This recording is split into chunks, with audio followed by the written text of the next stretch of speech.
Time it is. We've got 6 things you should know, and number 1 on our list is a day to knock something very important off your to-do list, and that's calling your doctor, because today is National Call Your Doctor Day. The second Tuesday of June is designated a time to reach out and make an appointment for annual care visits, specifically women in need of their annual exams. A 2015 survey by ZocDoc found that 80% of Americans delay or forego preventative care. So dial your doc today and encourage others to do the same by posting to social media with the hashtag #CallYourDoctorToday. I have a confession. I missed a doctor's appointment yesterday. Did you really? Yes, and I was like, I'm gonna go, and then I didn't go. That's why we have days like today, so you can call. So today I'm gonna call and say, hey guys. Sorry about yesterday. I'm really sorry, but can we reschedule? I'm not good at that either. It's so hard sometimes to remember. Especially right now. Especially right now. Yeah. And the World Health Organization says it's rare for asymptomatic coronavirus patients to spread COVID-19. But yesterday's announcement comes with a big caveat. Is that how you say that word? Yeah. Okay, there you go. The term asymptomatic might not mean what people think. So the WHO analyzed data from countries that perform contact tracing, and it found that people who test positive but have absolutely no symptoms rarely infect someone else. But the WHO says some people who think they have no symptoms actually have mild or unusual ones, and those patients can pass on the virus. Pre-symptomatic cases are also more contagious, and those patients, they start off feeling okay, but later get sick. The WHO says while asymptomatic transmission, it's rare, it is still possible.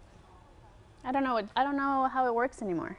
We were talking about this before the show. I mean, there's Yes. so much information, something that we thought was right a month ago, maybe not right now, and how it's, I mean, we still don't know. We still don't know. Yeah. You know, can you get COVID-19 from people who are not showing symptoms? Can you not? But the best thing to do is keep washing your hands. As I say, just do what you've Yes. stayed healthy, just do what you've been doing, and Take your vitamin we'll C. get through this eventually. Wash your hands. Yes. Don't cough on people. It's great advice. Don't touch anyone. Air high fives. All right, guys, moving on. And without the large-scale quarantine policies, health experts say that there would have been 60 million more coronavirus infections in the United States. And that's coming from an article in Monday's publication of the scientific journal Nature. And the study used data from the pandemic in U.S., China, South Korea, Italy, Iran, and France. And without shelter in place from January through early April, there would be collectively about 500 million new cases in those countries. Researchers did not estimate how many deaths might have been prevented. The authors did say they can't think of any human endeavor that has saved so many lives in such a short period of time. It was tough, but we did it. Yes. All right, guys, and Wendys restaurant chain says it has no beef with its meat supply. The chain faced beef shortages last month as the coronavirus outbreak temporarily shut down some meat plants. But in an SEC filing on Monday, Wendys says that its beef supply is now pretty much back to normal, and that is great news for us, my friend. It really is. I love Wendys. One analyst estimated that nearly 1 out of 5 Wendys restaurants was out of beef last month, and that forced many locations to get creative and shift towards chicken products. Analysts say Wendys was more exposed to shortages because it relies on fresh beef more than some competitors. Makes me feel better. I do love Wendys. I do love Wendys. It's been a while. Like, I kind of stopped going to fast food restaurants as well during this whole thing. Did you really? So, yeah, it's been, I can't even remember the last one that I went to. Maybe Chick-fil-A? Yeah, well, Chick-fil-A, but I feel like they are like going above and beyond with the cleanliness. Yeah. Wearing gloves, they don't touch you at all. Sure. They literally bring out a tray with your food, and then they put the card reader so you don't touch anyone or anything. You're safe, my friend. You gotta go. Going back to Wendys now.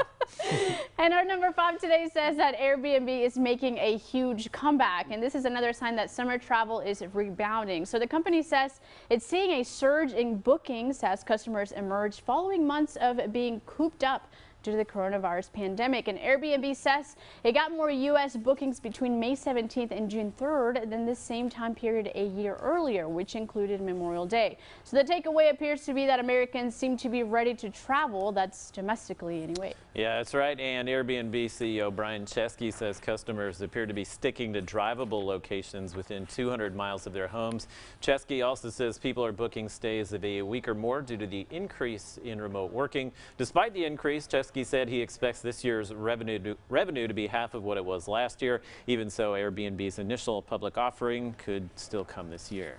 This is true. We've been cooped up. Everyone's like, we gotta go somewhere. Yeah, I just canceled my summer vacation because I had to fly a pretty great distance to get there. My parents weren't going to be there either, so it kind of defeated the purpose. But I'm still going to figure out somewhere to go. I was gonna say you could go somewhere close. Yeah, it'll probably be somewhere closer, but I still have that time off, so I plan on using it. But Josh needs hiking in his life. I need a mountain, so I mean, either way, I've got to go far, right? And some of the oldest stars and galaxies might be even older than researchers had believed. So European scientists used a Hubble Space Telescope to examine what's called the early universe. And they studied the period from 500 million to 1 billion years after the Big Bang. During that time span, they found no evidence of primordial stars classified as population 3. That means those stars formed further back in time. That's interesting. Yay, science. Did you see the strawberry moon the other night or the other afternoon? Missed it. Did you really? It was supposed to be like 2 o'clock in the afternoon, It right? was pretty great. Missed it. It looked like a big strawberry in the sky, believe it or not. Did you take a picture? I did not. But you know when you try to take a picture with your phone and it just doesn't even do it justice? It just like, looks like a dot. Just this bright glowing dot. Don't even try Didn't it. do it justice in the middle of the day. You'll be disappointed every time. All right.